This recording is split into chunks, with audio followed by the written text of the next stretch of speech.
Assalamualaikum warahmatullahi wabarakatuh. Salam sejahtera untuk kita semua. Perkenalkan, kami dari kelompok 1. Saya sendiri Solikul Hadi, NIM 195102006. Sebelah kanan saya Saudara Khalid Anwar, NIM 195102010. Sebelah kiri saya Dedi Setiawan, NIM 195103040.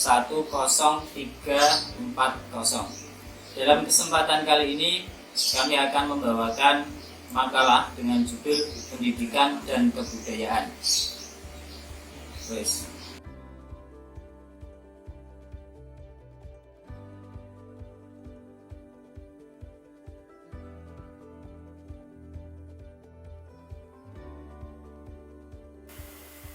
Assalamualaikum warahmatullahi wabarakatuh.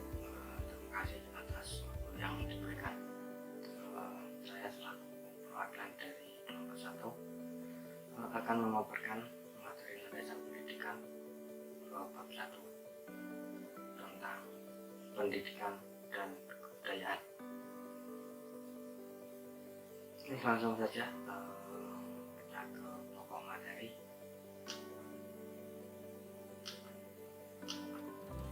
Pendidikan dan kebudayaan. Pengertian pendidikan dan kebudayaan. Nanti kita akan mempelajari tentang 1. Memahami tentang pendidikan dan kebudayaan. Yang kedua, bagaimana cara menerapkan pemahaman tentang pendidikan dan kebudayaan dalam praktis kependidikan. Asal dan arti kata pendidikan. Pendidikan merupakan panggilan kata dari pedagogi atau pedagogi. Pedagogi atau pedagogi berasal dari kata bahasa Yunani pedagogos atau pedagogia, dan dalam bahasa Latin pedagogus. Pedagogus, pedagogus, pedagogia, pedagogos berasal dari kata paidos, pais yang berarti anak, dan agoge, agog yang berarti saya memimpin atau memimpin. Dari kata pedagogus, pedagogus, pedagogia, itulah kemudian muncul istilah pedagog yang artinya mendidik. Batasan tentang pendidikan. 1. Secara filosofis. 2. Secara psikologis. 3. Secara etis. 4. Secara sosiologis. 5. Secara ekonomis. 6. Secara politis. Dan ke-7 secara teologis. Makna beberapa unsur dalam pendidikan. 1. Pendidikan sebagai usaha sadar. 2. Pendidikan sebagai suatu bantuan. 3. Pendidikan dilakukan oleh orang dewasa. 4. Subjek dan objek pendidikan. 5. Pendidikan sebagai proses pendewasaan. Pendidikan sebagai proses pendewasaan terbagi menjadi beberapa bagian, antara lain secara filosofis, secara psikologis, secara etis, secara sosiologis, secara ekonomis, secara politis, secara teologis. Yang keenam, pendidikan sebagai pergaulan yang bermakna. 7. Pendidikan memerlukan alat.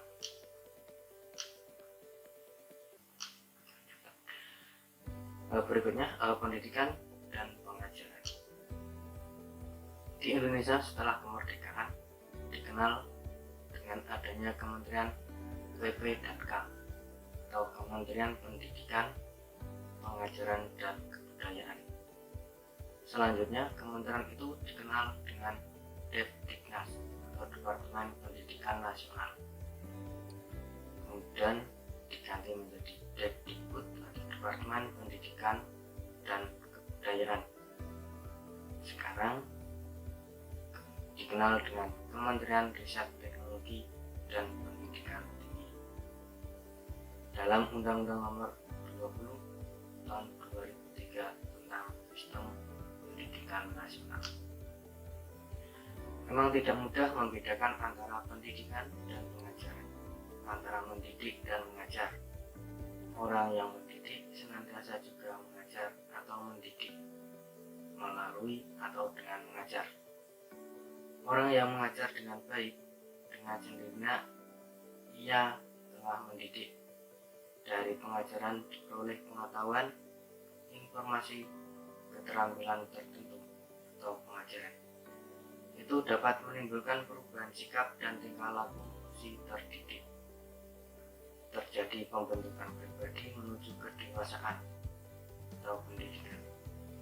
Selain itu, pengajaran juga ingin memberikan yang terbaik dan yang benar. Itu sistem nilai yang dimilikinya untuk membantu si terdidik tumbuh dan berkembang dari dalam dirinya sendiri, membentuk dirinya sebagai pribadi yang mandiri.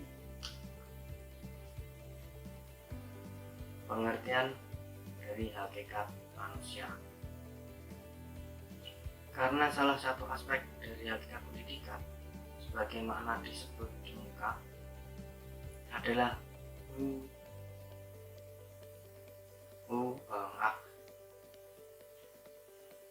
karena salah satu dari hakikat pendidikan, sebagaimana disebut di muka, adalah hominasi atau pemanusiaan, yang berarti memanusiakan manusia, bukan membinatangan, membendakan, bahkan juga bukan memtuhankan atau memalaikatkan manusia. Maka para pendidik harus tahu tentang hakikat manusia itu sendiri. Sifat hakikat manusia adalah ciri-ciri karakteristik yang prinsipil yang membedakan manusia dan hewan. Ada berbagai ungkapan tentang manusia, hewan yang bermasyarakat atau Socrates, animal rasional, hewan yang berpikir, animal simbolikum, binatang yang memahami lambang-lambang, homo faber, manusia yang menciptakan alat-alat, homo educandum, manusia yang terdidik, homo politicus, manusia yang berpolitik, homo economicus, manusia ekonomi, das Kranketier, hewan yang sakit menurut Max Muller, hewan yang bermolar, dan lain-lain. Ungkapan yang mengibaratkan manusia dengan hewan tidaklah tepat, seolah-olah manusia dan hewan tidak berbeda secara hakiki. Ingat teori evolusi Charles Darwin yang mengatakan manusia berasal dari primat atau kera, tidak dapat dukungan yang kuat. Dalam bahasa Latin, and the missing link, rantai yang terputus. Wujud dari hakikat manusia. Wujud hakikat manusia adalah kemampuan menyadari diri, aktualisasi diri, kemampuan bereksistensi, memiliki kata hati, memiliki moral, kemampuan bertanggung jawab, rasa kebebasan atau kemerdekaan, menyadari hak, kewajiban, dan kemampuan menghayati kebahagiaan. Kemampuan menyadari diri. Yang pertama, pendidikan hendaknya mengembangkan secara seimbang antara aku, yang dimaksudkan adalah egois, individualitas, dan sosialitas, antara subjek dan objek. Kedua, pendidikan hendaknya mengembangkan aku menurut Dri Jakra. Pada peserta didik, kemampuan mendidik diri sendiri atau self-forming menurut Lain. Yang kedua, kemampuan bereksistensi. Peserta didik diajar untuk belajar atau pembelajaran dalam pengalaman, mengantisipasi suatu keadaan atau peristiwa, melihat prospek masa depan, mengembangkan daya imajinasi kreatif. 3. Kata hati. Pendidikan atau kata hati bertugas mempertajam kata hati dengan melatih akal budi, kecerdasan, dan kepekaan emosi. Bertujuan memiliki keberanian moral untuk berbuat berdasar suara hatinya. 4. Memiliki moral perlu dikembangkan pendidikan moral, yaitu pendidikan nilai atau value education. Tanggung jawab, yaitu perlunya pendidikan nilai sebagai pribadi dan anggota masyarakat. 6. Kebebasan atau kemerdekaan, yaitu perlunya pendidikan nilai untuk menginternalisasi atau menyaturagakan, membatikan normasi nilai-nilai aturan ke dalam dirinya hingga dirasakan sebagai miliknya. Hak dan kewajiban.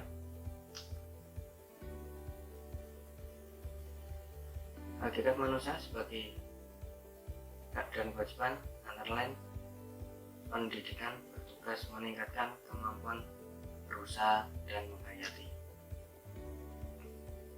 Perlunya pendidikan keagamaan sebagai wahana mencapai kebahagiaan, yang intinya ada pada pendidikan keluarga atau informal, bukan sekolah. Yang dimaksud dalam hal ini adalah sekolah formal. Dimensi dari hakikat manusia. 1. Beberapa aliran tentang dimensi hakikat manusia. Ada beberapa sudut pandang dalam melihat dimensi hakikat manusia. Masing-masing sudut pandang menimbulkan aliran atau humanisme, spiritualisme, materialisme, atomisme, dualisme, pluralisme, dan evolusionisme. Monisme, paham aliran.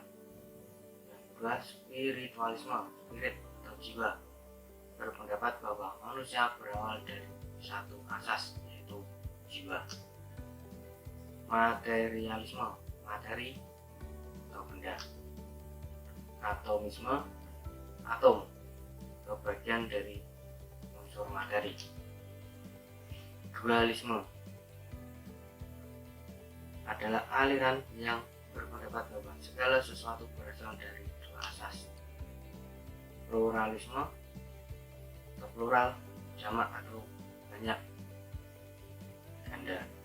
Dalam hal ini lihat manusia dalam bentuk banyak, ganda, lebih dari satu.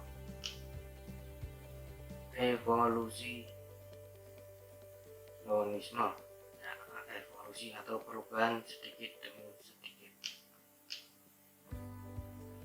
Nah, berikut adalah skema tentang dimensi hakikat manusia. Hakikat manusia dibedakan menjadi 3, yaitu susunan kodrat, sifat kodrat, dan kebutuhan kodrat. Susunan kodrat terbagi menjadi 2, yaitu jiwa dan tubuh. Nah, jiwa sendiri terdiri dari akal, rasa, dan kehendak. Sedangkan tubuh terdiri dari unsur tumbuhan, unsur binatang, unsur benda mati. Yang kedua, hakikat manusia sebagai sifat kodrat terdiri dari makhluk hidup dan makhluk sosial. Yang ketiga, kebutuhan kodrat. Kebutuhan kodrat terdiri dari makhluk mandiri dan makhluk Tuhan. Beberapa pilihan tentang dimensi hakikat manusia, di antaranya 1.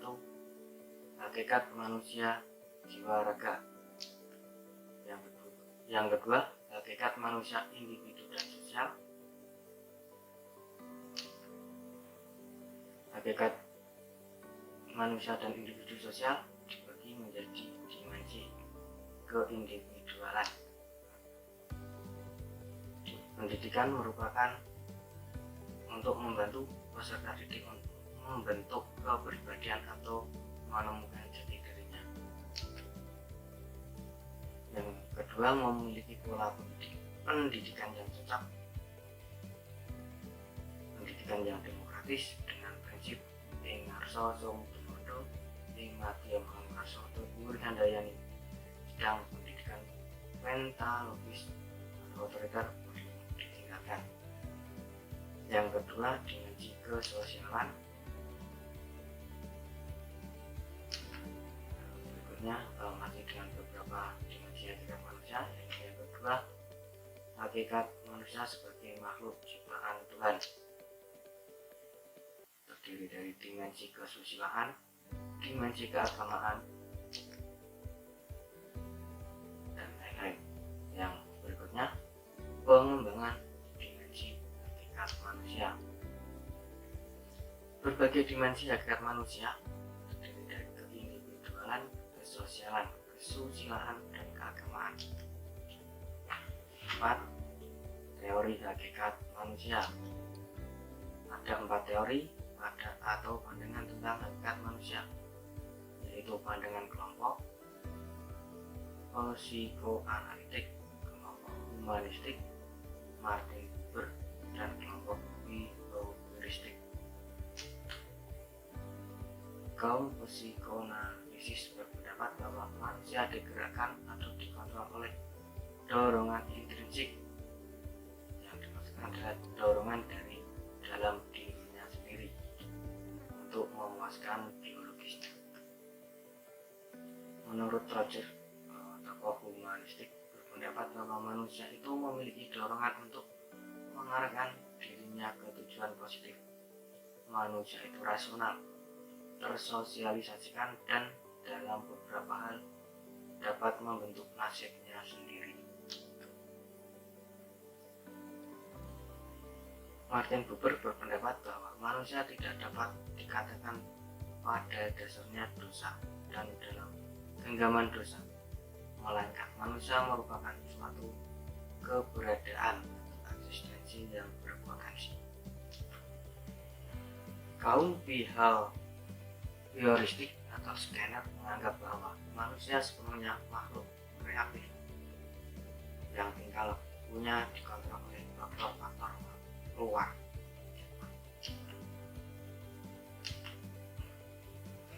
Implikasi dan implementasi dalam kurikulum. Dari paparan tentang hakikat pendidikan dan hakikat manusia tersebut di depan, implikasi dan implementasinya di dalam kurikulum antara lain tentang pelaksanaan pendidikan yang holistik dan demokratis. 1. Pendidikan holistik artinya terpadu sebagai wujud dari satu kesatuan dan keseluruhan tak terpisahkan.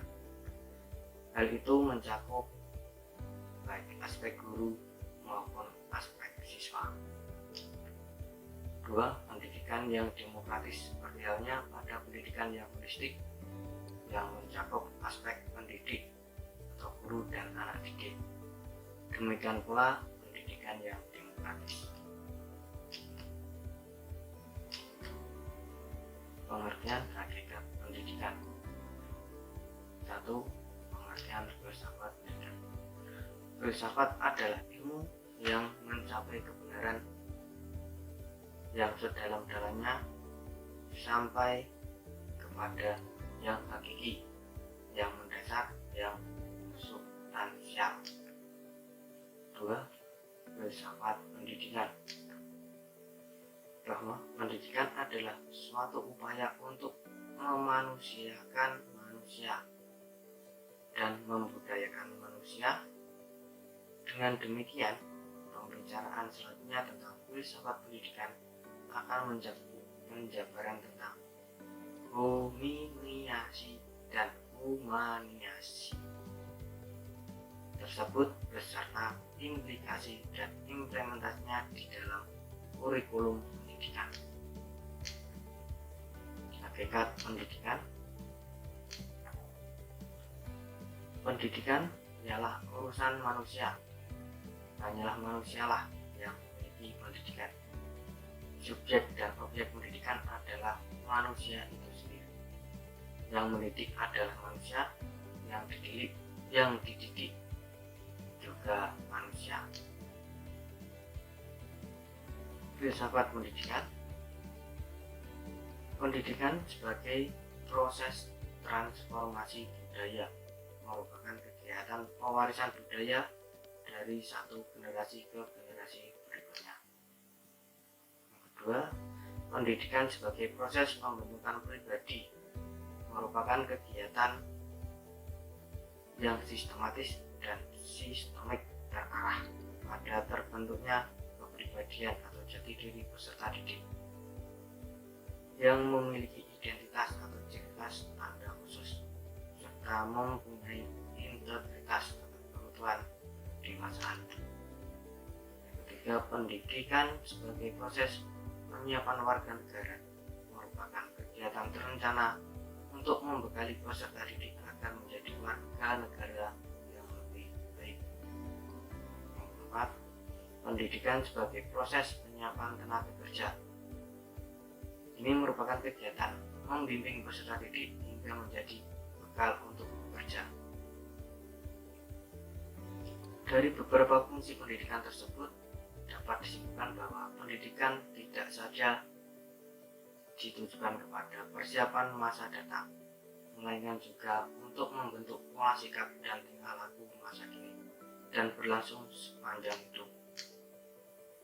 Tujuan pendidikan dan pembelajaran secara umum dan bersifat teoretis serta abstrak sejalan dengan definisi Dirjakara yang telah dipaparkan di muka. Pendidikan bertujuan untuk mewujudkan manusia, yaitu menjadikan manusia sebagai manusia, membentuk manusia seutuhnya, yaitu manusia terdidik, berpengetahuan luas dan mendalam, mampu mengembangkan dan mengendalikan emosinya, memiliki sikap dan kehendak yang kuat dan berketerampilan yang bermanfaat. Tujuan pendidikan dan pembelajaran memiliki tujuan umum atau tujuan nasional. Adalah tujuan pendidikan yang ingin dicapai pada tingkat nasional. Yang kedua, memiliki tujuan institusional, ingin dicapai pada tingkat institusi. Hingga ke dalam hal ini contohnya adalah yayasan dan sekolah. Yang ketiga, mempunyai tujuan kurikuler, ingin dicapai pada tingkat mata pelajaran atau bidang studi. Yang keempat, tujuan instruksional, ingin dicapai pada tingkat pengajaran. Tujuan pembentukan, tidak tertera dalam penjenjangan tujuan pendidikan.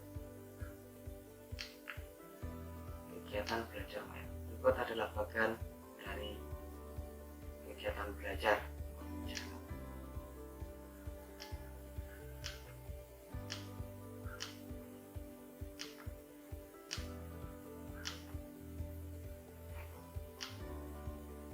Dari kurikulum mempunyai alat pendidikan anak didik, peserta didik,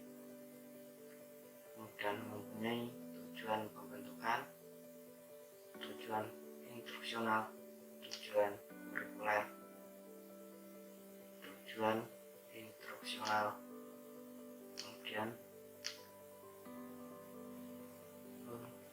tujuan nasional. Hakikat pendidikan sebagai pendidik dan pengajaran. Pendidikan atau edukasi sangat erat kaitannya dengan pengajaran atau instruksi. dan sering sulit untuk membedakannya, walaupun pada hakikatnya memang berbeda. Bila seorang guru mengajar dengan baik, dengan sendirinya ia juga telah mendidik, dan mendidik dapat dilakukan dengan mengajar. Yang kelima adalah konsep pendidikan sepanjang hayat. Pendidikan sepanjang hayat atau pendidikan sepanjang hidup, long life education, bukan long life education.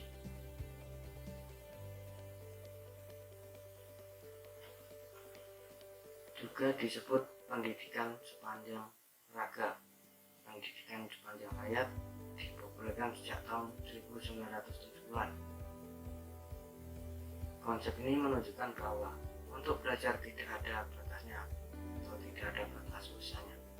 Maka pendidikan tidak menjadi berakhir ketika seorang telah tamat belajar, bahkan setelah tamat perguruan tinggi sekalipun, atau ketika orang telah menjadi dewasa. Jadi orang dewasa pun masih dapat menjalani pendidikan atau belajar. Pendidikan adalah masalah manusia. Yang memiliki pendidikan hanyalah manusia. Pendidikan dilaksanakan oleh dan untuk manusia. Sebagai telah disebut, pendidikan adalah suatu proses memanusiakan manusia. Proses pendidikan merupakan sebuah sistem terlaksana secara sistemik dan sistematis. Hubungan antara sekolah dan masyarakat. Sekolah dan masyarakat berkaitan erat dalam hal pendidikan. Apa yang diharapkan oleh masyarakat akan menentukan sistem pendidikannya dengan usaha sebagai berikut, yaitu penjemuraan kurikulum pendidikan, peningkatan kualitas profesi guru, yang ketiga meningkatkan sarana dan prasarana sekolah,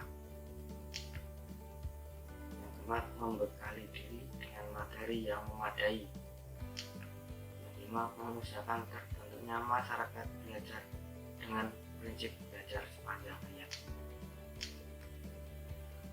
Hubungan tersebut dapat diupayakan melalui aktivitas kurikuler siswa, aktivitas peran guru, kegiatan ekstrakurikuler, kunjungan orang tua, siswa anggota masyarakat ke sekolah, dan melalui media massa. Dari aktivitas masyarakat pada hubungan sekolah dengan masyarakat adalah Dewan Pendidikan dan Komite Sekolah yang dulu diperankan oleh BP3 atau POMG atau Persatuan Orang Tua Murid dan Guru.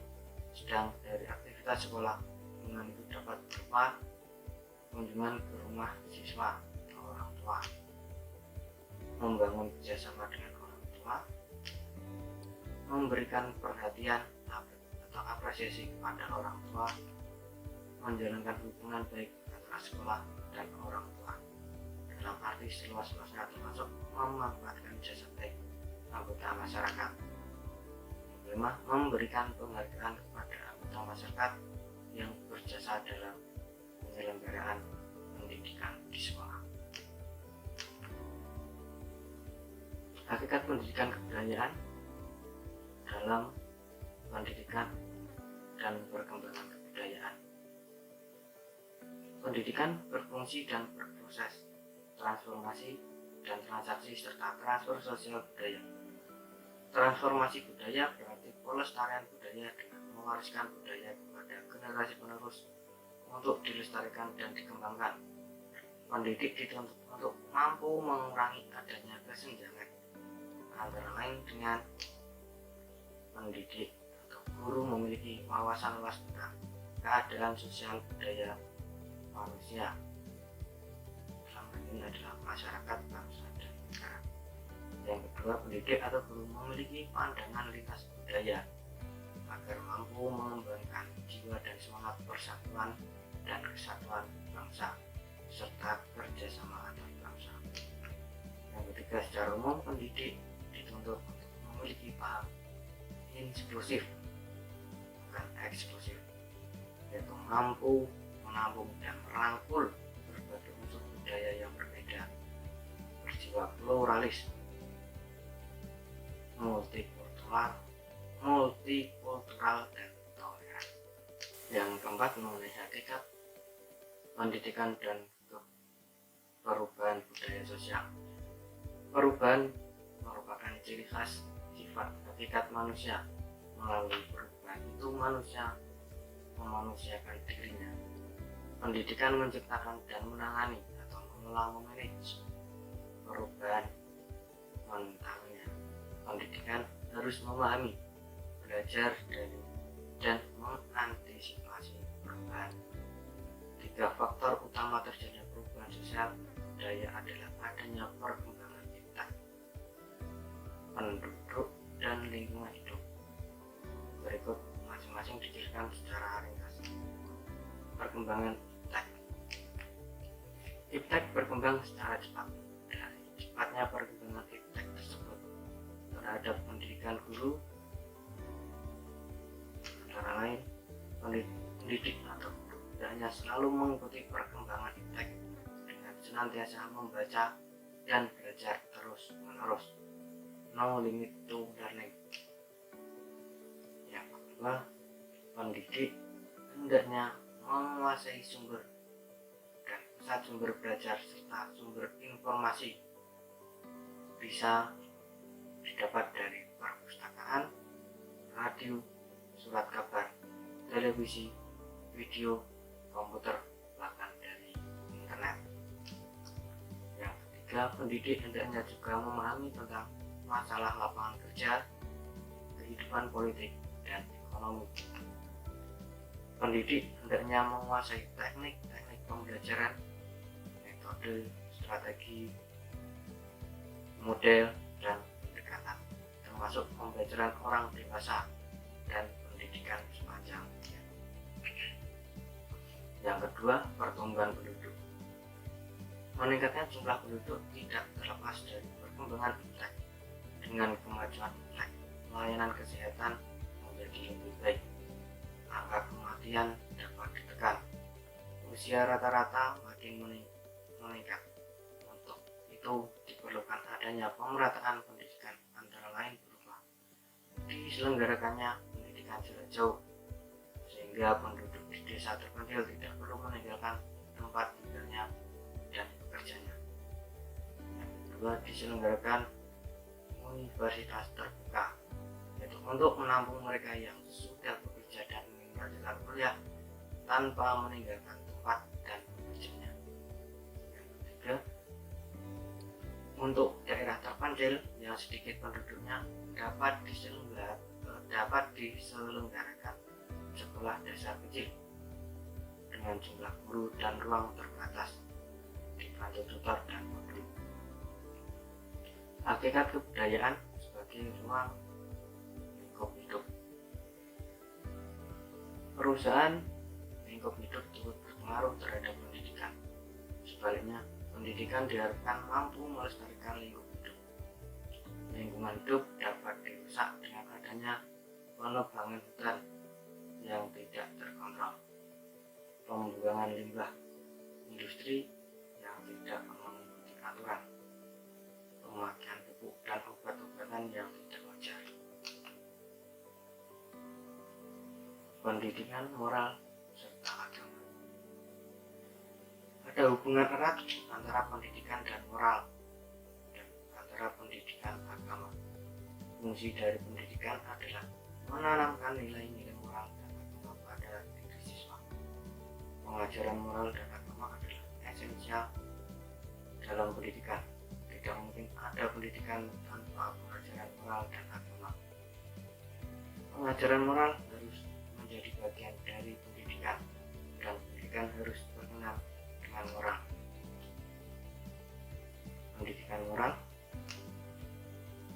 Pendidikan moral adalah berupaya untuk mempengaruhi tingkah laku. Untuk itu, siswa dituntut untuk memiliki sejumlah pengetahuan perkembangan intelektual bergerak melalui 4 langkah utama, yaitu periode sensomotor, motorik, periode pra-operasional, periode operasional konkret, periode operasional normal.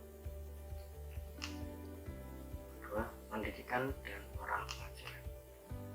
Moral tidak perlu menjadi bagian dari pendidikan dalam arti terlibat dalam semua mata pelajaran lain, melainkan lebih merupakan pendidikan khusus sejajar dengan mata pelajaran lain.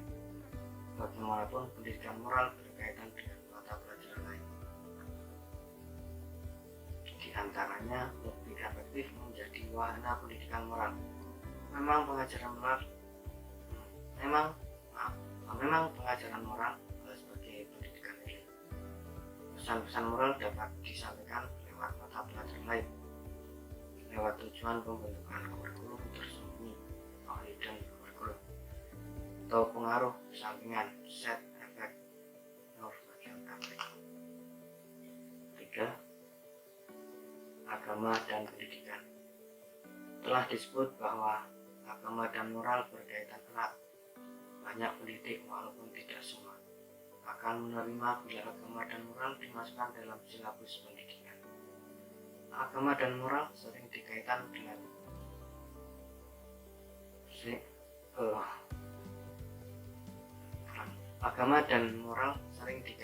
sedemikian erat sehingga muncul ungkapan bahwa hanya orang yang memiliki sudut pandang agama yang disebut orang bermoral.